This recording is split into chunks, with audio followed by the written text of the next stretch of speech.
Well, ever since CM Punk made his triumphant return to the WWE at Survivor Series, he's seemingly been welcomed to the WWE locker room with open arms, both for a shoot in real life and for a work on TV. But one of those names who has not been so welcoming to CM Punk and looks like is going to be on a collision course to face CM Punk, probably at WrestleMania, right? Is our friend and yours, Mr. Seth Freakin Rollins, the WWE World's Heavyweight Champion, was on the Sports Illustrated Media podcast this week, talking with a fellow by the name of Jimmy Traina, who is a wrestling fan and has had wrestling interviews in the past. But he's not afraid to ask the tough questions, and I respect that about this man. As he asked Seth Rollins the tough question, what about CM Punk? How do you feel about him being back? And what led to all of this heat? What is the beef between you and Punk? All was explained, or at least as much as Seth could get into or was comfortable getting into. Check out this clip. Everyone who's tuning in right now, they're waiting for me to ask you about CM Punk. Was your reaction a work or a shoot? Like I said, it was an extremely emotional moment for me.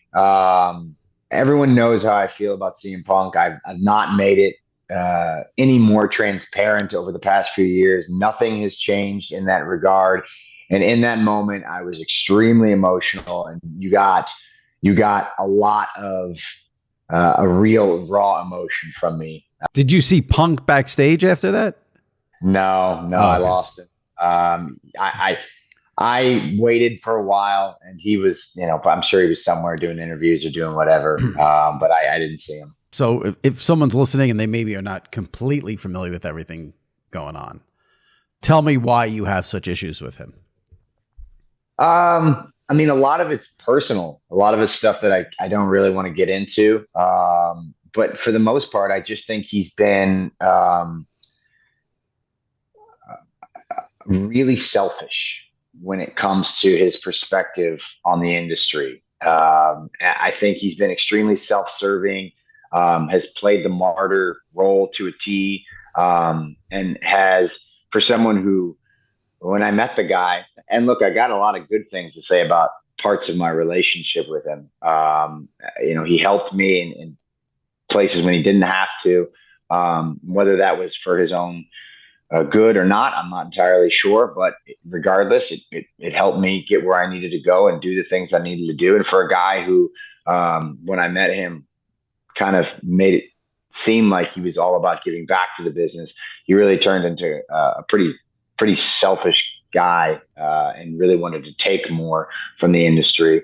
And look, he said some really bad things about me, talked down about me for years and the company for years, and said some, I'm talking some really bad stuff, called me like a bootlicker and crap like that. And like, you don't know me, you don't know me. You don't know what I stand for. I'm a loyal person. And I felt pretty insulted by a lot of the ways he treated me, treated the place that I worked for, treated friends that I worked with. I don't need to get into any of the stuff with Colt Cabana. If you want to go and look at, that kind of stuff, that's out there. But yeah, just the way he treated people, the way I felt like he was only looking out for himself, and then the way he talked down about me and my friends and the people who were here putting the hard work in WWE, trying to make this thing as good as we possibly could, because we love the industry. We truly love it. Not just what it can do for us, but we actually love it, want to give back to it, and want to make it the best it can possibly be. And I always just felt like he was a fraud in that sense, or at least turned into one at some point in the last decade. And so, yeah, that's the long of it. It's a deep rooted. I wouldn't call it a hatred, but a certain animosity. Yeah. There's animosity there, no doubt about it. So even though I do think that Seth is kind of playing up to it a little bit at this point, I do think there's certainly some real life heat, some real life beef, if you will, behind the scenes between Punk and Rollins, and everything that Rollins said has, he's justified in saying. There's some credibility there. Other people have said the same things in the past about CM Punk. These are not unfounded criticisms. And quite frankly, you could watch CM Punk in his words, in his actions over the last 10 years, and you could see that Rollins certainly has a point. Now, everybody, whether the hero or the villain, everybody, a good hero or villain, is justified in their actions, right? So even CM Punk, if he's burning the world down around him, to borrow a phrase from Seth Rollins, and he went scorched earth with the WWE all the way up until the day that he signed on the dotted line, essentially, to go back, he had made an enemy out of the WWE. It was certainly a talking point anyway, and he had said a lot of negative things. And he had said a lot of negative things about a lot of the wrestlers there. And he did call Seth Rollins a bootlicker. Maybe he called him a bootlegger too. I don't know what Rollins does in his free time. But CM Punk is out there talking a lot of trash. The shit that he said, go suck a blood-covered dick in Saudi to the Miz or whatever. I mean, Punk does not bite his tongue very often. He's got a way with words, does he not? And, he has not been shy about using them. So a lot of that is where a lot of the heat with a lot of these guys come from in WWE. I think another one who they kind of played up on a little bit at SmackDown with Kevin Owens. Kevin Owens, well known to be good friends with the Bucks, was in a faction with them called Rushmore. In Ring of Honor. So Punk's got a lot of beef, a lot of mending offenses that he needs to do in the WWE. And that's something that Seth Rollins also said in this interview, is that, look, he's up for making peace if that's an option. If that's on the table. If Punk can make peace, he wants to squash it, shake his hand, apologize or whatever, and start over. Rollins is open to doing that. I think Punk's kind of shit out of options at this point.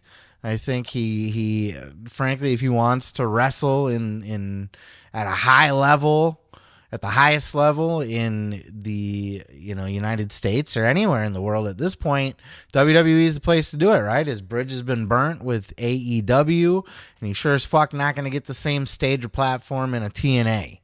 So he's not moving to Japan. So at this point, WWE is his only option. He needs to play nice. It's good that Rollins is a professional and willing to play nice with him. And look, there's a good storyline. I like what they're doing with Punk so far. Rollins, when Adam Pearce came up and said, I'm going to offer Punk a contract, Rollins was like, okay. But when, the old Punk shows up and, burns the place down, and don't come crawling back to me. Don't say I didn't tell you so. And part of that's reality too, right? I like that they're playing that as Punk's storyline. Punk's there to, be back, to not necessarily to make amends. He did say he's there not to make friends, but to make money. But he's there to work, at least, to be a contributor to the company. But, he's got some proving of himself to do. So this is fun. I like that. Will the Punk of old show up? Will he act up and cause drama, both either on TV or in, in real life too? Like I had said it last week, everybody's talking about how nice Punk is and everything backstage. And, it only takes, he was nice in AEW for a little bit too, but it only takes one thing. Wait till him and Hunter disagree on creative. Wait till Road Dogg says something smart to him backstage. Wait till, he gets into it, somebody stiffs him, or he gets into a heated exchange with somebody he's working a match with. Whatever the case may be, somebody talks trash online, takes a little vague shot, and Punk confronts him about it. Punk is a loose cannon. The old Brian Pillman gimmick is alive and well, not in Lexus King, but in CM Punk. But I like that they're playing off of that in storyline. But we'll go ahead and we will leave it there for now. This is obviously a developing story. I definitely think we're heading towards CM Punk versus Seth Rollins. World title or not, I think this is the match that happens at WrestleMania. It's the match that has to happen. It's the one that has the most intrigue in it from now. And you can carry that all the way to SummerSlam with fucking Punk and AJ Lee versus Becky and Seth, you know? Lots of fun things that you can do there. Lots of fun matches available to Punk should he be able to play ball with everybody. But I will leave it there. I'd love to know your thoughts in the comments below. Let me know. Are you excited to see Punk back in WWE? Should he be working with Rollins in his first feud, or is there somebody else you'd like to see him work with? And can Punk play ball? Will he be able to be the professional that Seth Rollins is, make amends, and do some great business? Or will it all end in a big blaze of glory or a shit show? Let me know your thoughts down in the comments below. I'm going to go ahead and move on to the next. Oh yeah, thanks for checking out the video. Yeah, don't forget to subscribe. Don't forget to like it if you liked it. Yeah, you can check out full episodes each and every Sunday right here on the channel. Oh yeah, dig it.